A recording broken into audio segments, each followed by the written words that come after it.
Hi అండి, అందరికీ నమస్తే. Mister attitude husband part 39. ఇక ఆ రోజు అర్జున్కు పని కాస్త ఎక్కువగా ఉండటంతో ఆశ్రయ్ ముందుగానే ఇంటికి వచ్చాడు. కానీ అర్జున్ ఇంటికి చేరేసరికి రాత్రి 10 గంటలు అయ్యింది. హేమ భోజనం చేయమన్నా ఆయన వచ్చిన తర్వాత ఆయనతో కలిసి తింటాను అని ఆరోహి చెప్పడంతో హేమ శరీరాన్ని చెప్పి కిందకి వెళ్ళింది. అప్పటికే ఆశ్రయ్ నిత్య ఇద్దరు తమ గదికి వెళ్ళిపోయారు. హేమ ఆరోహి ఇద్దరు సోఫాలో కూర్చుని మాట్లాడుకుంటున్నారు. ఇక హేమ, ఆరు వెళ్ళి పడుకో అని అన్నా సరే, ఇంత తొందరగా నాకు నిద్ర రాదు అత్తయ్య అంటూ అర్జున్ కోసం ఎదురు చూస్తూ కూర్చుంది. చివరకు రాత్రి 11 గంటలకు అర్జున్ ఇంటికి వచ్చాడు. ఇక మేము వెళ్ళి పడుకుంటామని హేమ తమ గదికి వెళ్ళిపోయింది. అర్జున్ ఫ్రెష్ అవ్వడానికి పైకి వెళ్ళగానే ఆరోహి వంటగదిలోకి వెళ్ళి సాంబారు కూర వేడి చేసి డైనింగ్ టేబుల్ పై అన్ని రెడీ చేసింది. అదే సమయంలో అర్జున్ ఫ్రెష్ అప్ అయ్యి కిందకి వచ్చాడు. ఇక కుర్చీని లాగి కూర్చున్న వెంటనే అతని చూపు మొదటగా ఆమె కాలిన చేతిపై పడింది. అతని ముందుకు ప్లేట్ పెట్టి వడ్డిస్తున్న ఆరోహిని చూసి చుట్టూ ఒకసారి చూసి, ఉదయం నేను నీకు ఏమన్నానో గుర్తుందా అని అడిగాడు. ఒక్కసారిగా తలెత్తి అయోమయంగా అతని ముఖం వైపుకు చూసింది. ఉదయం నేనేమన్నాను అని మళ్ళీ అడుగుతూ ఒక ముద్ద నోట్లో వేసుకున్నాడు. అప్పుడు ఉదయం అతను గది నుంచి బయటికి రావద్దు అని చెప్పిన విషయం ఆమెకు గుర్తొచ్చింది. వెంటనే తల వంచుకుని, లేదండి, నేను ఉదయం నుంచి గది నుంచి బయటికి రాలేదు, ఇప్పుడే మొదటిసారి బయటికి వచ్చాను అని అంది. తన మాటలకు భయపడి తల వంచి నిలబడి ఉన్నామని చూసి అర్జున్ ముఖంపై చిన్న చిరునవ్వు మెరిసింది. సరే కూర్చో అని అన్నాడు. ఆరు మాత్రం, వద్దండి, మీరు ముందు భోజనం చేయండి, నేను తర్వాత తింటాను అంటూ అలాగే నిలబడింది.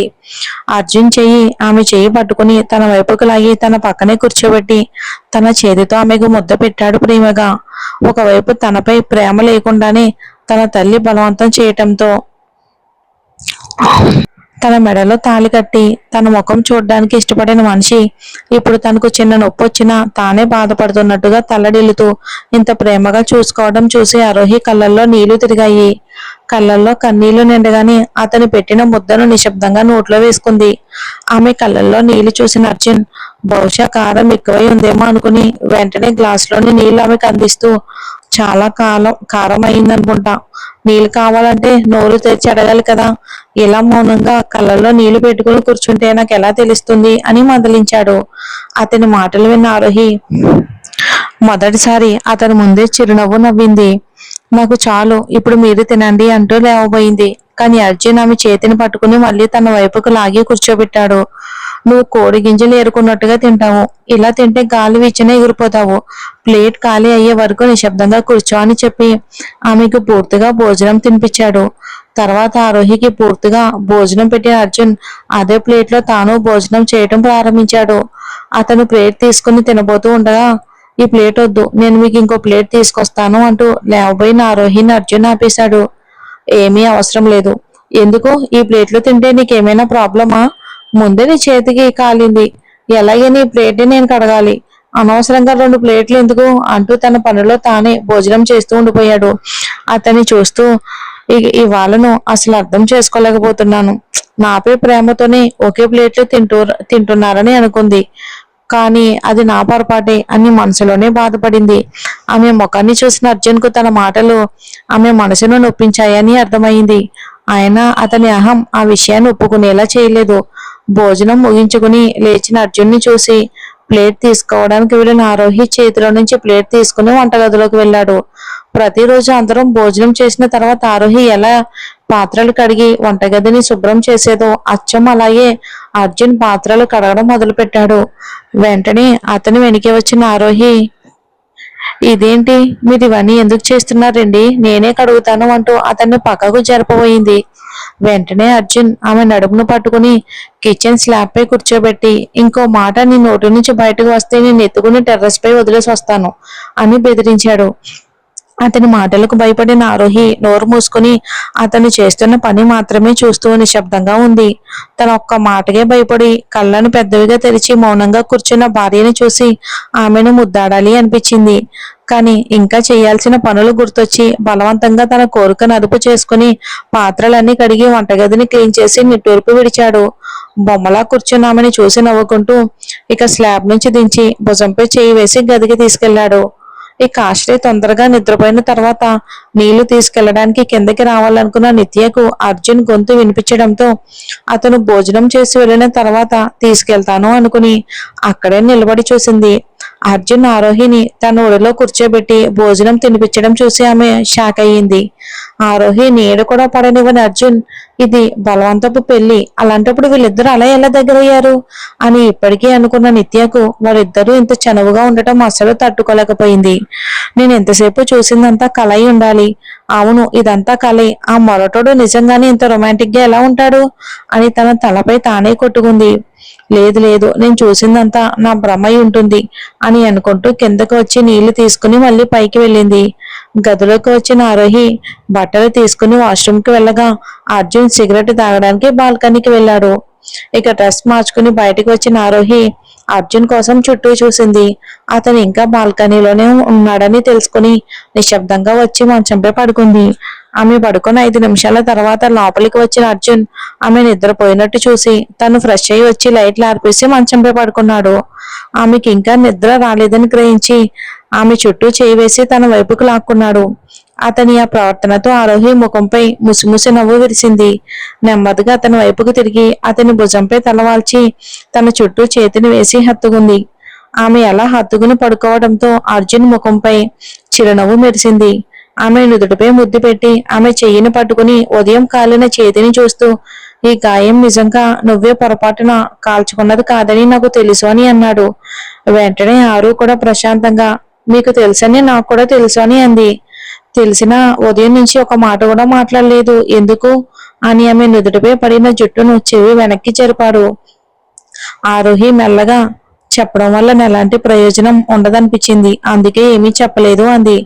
ఆమెను చూస్తూ అర్జున్ ఆమెను నెమ్మదిగా మంచంపై ఉంచి ఆమె పైకి వాలి, అంటే అని అడిగాడు. ఆమె అతని భుజంపై చేయి వేసి, అంటే నేను నోరు తెరిస్తే ఎన్నో బంధాలు విరిగిపోతాయని నాకు తెలుసు. నేను ఈ బాధను భరించడం వల్లే ఈ ఇంట్లో ఇంత ప్రశాంతత ఉంది. ఈ ఇంటి కోడలుగా ఈ ఇంట్లోనూ బంధాల్లోనూ ఎలాంటి చీలిక రాకుండా చూసుకోవడం నా బాధ్యత. నేను అదే చేశాను అని అంది. వెంటనే అర్జున్ ఆమె ముఖం వైపుకు కోపంగా చూస్తూ, అయితే నీకు నువ్వే బాధను భరించడం నీ బాధ్యత అనరు, మూర్ఖత్వం అంటారు అని అన్నాడు. అతని మాటలకు ఆరోహి ముఖంపై చిరునవ్వు విరిసింది. కోపంగా ఆమె పక్కకు తిరిగి తలపై చేయి పట్టుకుని ఆ పడుకున్న అర్జున్ అలక పోగొట్టడానికి ఆరోహి అతని వైపుకు తిరిగి అతని గుండెపై తలవాల్చి, మీకింత కోపం ఎందుకు? ఒకసారి మీరు నా స్థానంలో నిలబడి ఆలోచిస్తే నేను చేసేది తప్పు అనిపించదు అని అంది. ఇప్పుడు నేను ఆ పనిని నిత్యే చేసిందని చెప్పుంటే ఏమయ్యేది? మీరు కోపంతో ఆమెతో ఏదైనా మాట్లాడితే అని అంటూ ఆగింది. అలా చేస్తే ఆమె మనసుకే కాదు, ఆశ్రయ్ గారి మనసుకే ఎక్కువ బాధ కలిగేది. ఆయన ప్రేమను కాపాడడానికే మీకు ఇష్టం లేకపోయినా నా మెడలో తాళి కట్టారు. ఆ విషయం ఆశ్రయ్ గారు కూడా బాగా తెలుసు. ఇప్పుడు ఆయన వల్ల మీకు ఇబ్బంది అవుతుందని అనుకుంటే ఆయన నిత్యతో ప్రశాంతంగా జీవిస్తారని మీరు అనుకుంటున్నారా? అస్సలు కాదు. మీరు ఆశ్రయ్ గారిని తమ్ముళ్లా కాదు కొడుకులా చూస్తారు. అలాగే ఆయన కూడా మిమ్మల్ని తండ్రిలా చూస్తారు. ఇప్పటికీ వెళ్ళి అడగండి, నిత్యాన మీరా అని ఎంపిక చేస్తే ఆయన ఖచ్చితంగా నా అన్నయ్య అని చెప్తారు. అలాంటి మీ తమ్ముడు మనసుకు బాధ కలిగేలా ప్రవర్తించడం ఎంతవరకు సరైంది? అందుకే నేను ఈ బాధను భరిస్తున్నాను. శరీరానికైన గాయం తొందరగానే మానిపోతుంది, కానీ మన మాటల వల్ల మనసుకైన గాయం అంత తొందరగా మానదు. ఇవన్నీ ఆలోచించే నేను ఎవరికీ ఏమీ చెప్పలేదు అంటూ అతని నుదుటిపై ఉన్న చెయ్యిని తీసి, ఇప్పుడు కూడా నేను చేసింది మీకు తప్పుగానే అనిపిస్తుందా అని అడుగుతూ అతని నుదుటిపై ముద్దు పెట్టింది. ఆ ముద్దుతో అర్జున్ కోపం అంతా పూర్తిగా కరిగిపోయింది. ఆమె వెనక్కి జరగబోతూ ఉండగా అర్జున్ ఆమెను గట్టిగా పట్టుకుని తన వైపుకు మరింత దగ్గరగా లాక్కున్నాడు. వెంటనే ఆరోహి విడిపించుకోవడానికి ప్రయత్నిస్తూ, ఇదేంటి, వదలండి నన్ను అంది. అర్జున్ నవ్వుతూ, నేను వచ్చి నీతో ముద్దు పెట్టమని అడిగానా? ఇప్పుడు నువ్వే సగంలో ఆపేసి వెళ్తే ఎలా? మిగతాది నేను పూర్తి చేస్తాను అంటూ ఆమె దగ్గరికి వంగాడు. వెంటనే ఆరోహి నోరు బిగించి మూసుకుని, వద్దు ప్లీజ్, ఈ స్మెల్ తో నాకు వాంతి వస్తుంది అంటూ ముక్కు మూసుకోవడానికి చేయి తీసుకెళ్ళింది. అర్జున్ ఆమె చేయి పట్టుకుని కిందకి దించి, ఇంకొన్ని రోజుల్లో ఇవన్నీ నీకు అలవాటైపోతాయి చూడు అని అన్నాడు. ఇక అలా అని చెప్పి ఆమెను ముద్దు పెట్టుకోబోతూ ఉండగా ఆరోహి వెంటనే, అయితే మీరు ఇవన్నీ మానేయరా అని అడిగింది. అర్జున్ చిరునవ్వుతో ఖచ్చితంగా కాదు అని అన్నాడు. వెంటనే ఆరోహి, ఇది మోసం అంటూ అతని గుండెపై కొట్టపోయింది. కానీ అర్జున్ ఆమె చేతిని పట్టుకుని వెంటనే ఆమె ముఖాన్ని తన అరచేతుల్లోకి తీసుకుని వణుకుతున్న ఆమెను ప్రేమగా ముద్దులో బంధించాడు. సిగరెట్ స్మెల్ తో ఆరోహి అతని వెనక్కి తోసేందుకు ప్రయత్నించింది. కానీ అర్జున్ ఆమెను మరింత గట్టిగా తనకు హత్తుకుని ముద్దు పెడుతూ ఉన్నాడు. చివరకు అతని ప్రేమ ముందు ఆమె కూడా ఓడిపోయింది. విడిపించుకోవాలి అనే ప్రయత్నాన్ని ఆమె ఆపగానే ఆమె చేతులపై ఉన్న తన పట్టును అర్జున్ కొద్దిగా సడలించాడు. అదే క్షణంలో ఆరోహి అతని మెడ చుట్టూ చేతులు వేసింది. ఆమె ఆ స్పందన చూసి అర్జున్ ముఖంపై చిన్న చిరునవ్వు విరిసింది. చాలా సేపటికి తర్వాత అర్జున్ నెమ్మదిగా తనను వదిలి కాస్త వెనక్కి జరిగి ఆమె ముఖాన్ని చూశాడు. ఆరోహి మాత్రం సిగ్గుతో అతని కళ్ళల్లోకి చూడలేక నిశ్శబ్దంగా అతని గుండెపై తలవాల్చుకుంది. ఇక ఆమెను చూసి ఆమెను ఇంకా ఆట పట్టించాలి అనిపించిన ఆమె చేతికి కాలిన గాయం గుర్తొచ్చి ఇంకా ఎక్కువగా ఇబ్బంది పెట్టకూడదనుకున్నాడు అర్జున్. ఆమెను తన చేతుల్లోకి గట్టిగా హత్తుకుని అలానే పడుకున్నారు. ఆ రోజు పని కూడా ఎక్కువగా ఉండటంతో క్షణాల్లోనే నిద్రలోకి జారిపోయారు. ఆరోహి కూడా టాబ్లెట్ల ప్రభావంతో చాలా తొందరగానే నిద్రపోయింది. ఇక ఎప్పట్లాగానే తెల్లవారుజామున మేల్కొన్న ఆరోహి నిన్న అర్జున్ చెప్పిన మాటలు మర్చిపోయినట్టుగా నెమ్మదిగా అతని నుంచి బయటపడుతూ, ఇవాళ లేచేలోపే ముగ్గు వేసి పూజ ముగించేస్తాను, అంతలోనే ఇంకాయన లేచినా టిఫిన్ ఒకటే కదా ఆశమ్మ చూసుకుంటారులే అని ఆరు అనుకుంటూ లేవబోయింది. అప్పుడే అర్జున్ వెంటనే తన చుట్టూ చేతిని వేసి తన వైపుకు లాక్కుంటూ, నిశ్శబ్దంగా పడుకొని ఉంటే మంచిది, అర్థమైందారు? లేదంటే నేనేం చేస్తానో నీకు బాగా తెలుసు అంటూ ఆమెను మరింత దగ్గరగా హత్తుకున్నాడు. ఏంటి, ఈ ఇంట్లో నువ్వు ఒక్కతవే కోడలు అని అనుకుంటున్నావా ఏంటి? ఎవరైనా తప్పు చేస్తే వారికి బుద్ధి చెప్పమంటే బంధాలు బంధుత్వాలు సంబంధాలు అంటూ పెద్ద పెద్ద ఉపన్యాసాలు ఇస్తావు, కానీ ఇవన్నీ నీకెందుకు అర్థం కావు అని ఆమె నుదుటిపై పడిన జుట్టును చెవి వెనక్కి జరిపాడు అర్జున్. అది కాదండి, ఆమెకు వంట చేయటం వచ్చుంటే నిజంగానే మీరు చెప్పినట్టే ఖచ్చితంగా నేను ఉండేదాన్నే కాదు. ఆమెకు నిజంగానే వంట చేయటం రాదు అని అంది ఆరోహి నిత్య గురించి. వంట రాకపోవటం ఆమె అదృష్టం. జీవితాంతం ఆమెకు నువ్వే వండి పెడతావని ఏమైనా ఒప్పందం చేసుకున్నావా ఏంటి? నోరు మూసుకుని ప్రశాంతంగా పడుకో. నీ తమ్ముని చూడు, అంత చిన్నవాడైనా సరే అందరి ముందు ఎంత ధైర్యంగా మాట్లాడతాడో. అతన్ని చూస్తే ఇలాంటి అక్కకు ఇంత ధైర్యమైన తమ్ముడా అనిపిస్తుంది చూసే వాళ్ళకి. ఇక వాడి ప్రతి మాట బుల్లెట్లా ఉంటుంది. అంత షార్ప్ గా మాట్లాడతాడు, అంత తెలివిగా ఉంటాడు.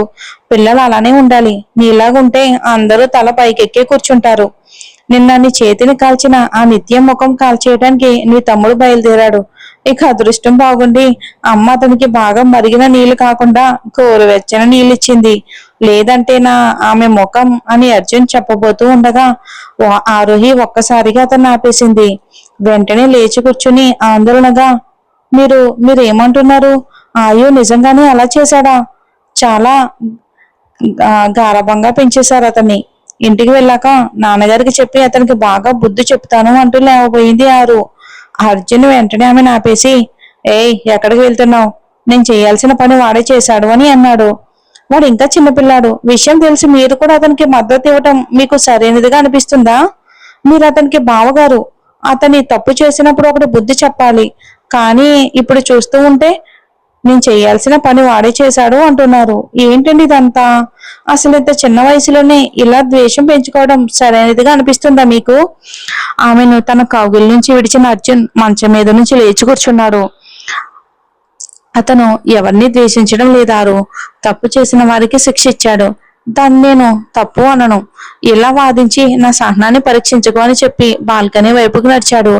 అప్పటికే కోపంగా ఉన్నాడని తెలుసుకున్నారు. ఇక మాట్లాడి అతని కోపాన్ని మరింత పెంచడం ఇష్టం లేక డ్రెస్ తీసుకుని బాత్రూంలోకి వెళ్లి ఫ్రెష్ అయ్యి కిందకు వచ్చింది.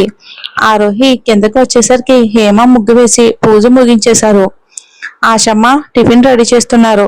ఇక దేవుడికి నమస్కరించి నిలబడ్డ ఆమెను చూసి నవ్వుతూ హేమ మంగళారతి ఇచ్చి, ఏ అమ్మ చేతు నొప్పి ఎలా ఉంది తల్లి అని అడిగారు. మంగళహారతి తీసుకున్న ఆరు నవ్వుతూ, అమ్మా ఇంత చిన్న గాయానికి అంతగా భయపడతారా? తగ్గిపోయిందమ్మా అని చెప్పి వంటగదిలోకి వెళ్ళింది. ఆమె వెళ్తూ ఉండగా చూస్తూ నిలిచిన హేమ, చేతి చూస్తే బాగా కాలిపోయి బొబ్బలు వచ్చాయి, కానీ అమ్మాయి మాత్రం ఇంత చిన్న గాయానికి భయపడొద్దు అంటుంది అని అనుకుంటూ తమ వంటగదిలోకి వెళ్లారు. సారీ ఆసమ్మ, కాస్త లేట్ అయింది. నేను త్వరగానే లేచాను, కానీ ఆయనే ఇంకా కొద్దిసేపు వెళ్ళొద్దని ఆపేశారు. నా వల్ల ఈ రోజు మీరు ఒక్కరే అంత పని చేయాల్సి వచ్చింది అని అంటూ ఆమె చెప్పగానే ఆశమ్మ ముఖంలో చిరునవ్వు మెరిసింది. వారి నవ్వు చూసిన ఆరోహి అయోమయంగా, ఏమైంది ఆశమ్మ, ఎందుకు ఇలా నవ్వుతున్నారు అని అడిగింది. ఆశమ్మ నవ్వుతూ, అయ్యో అమ్మాయి, నా ముందైతే మా అజ్జు ముఖం చూడాలని భయపడతావు, ఇప్పుడు చూస్తూ ఉంటే ఆయనే త్వరగా లేవనివ్వలేదని మా అబ్బాయి మీద కంప్లైంట్ చేస్తున్నావా? అతన్ని రానివ్వు, చెవులు పట్టుకుని అడుగుతాను, మా అమ్మాయిని ఎందుకింత ఇబ్బంది పెడుతున్నావని అని అన్నారు. వెంటనే గాబరాగా ఆరోహి, అయ్యో ఆశమ్మ, అలా ఏమీ అడక్కండి, తర్వాత దానికి నాపైనే కోప్పడతారు అని అమాయకంగా చెప్పింది మన ఆరు. మరి చూద్దాం ఏం జరుగుతుందో.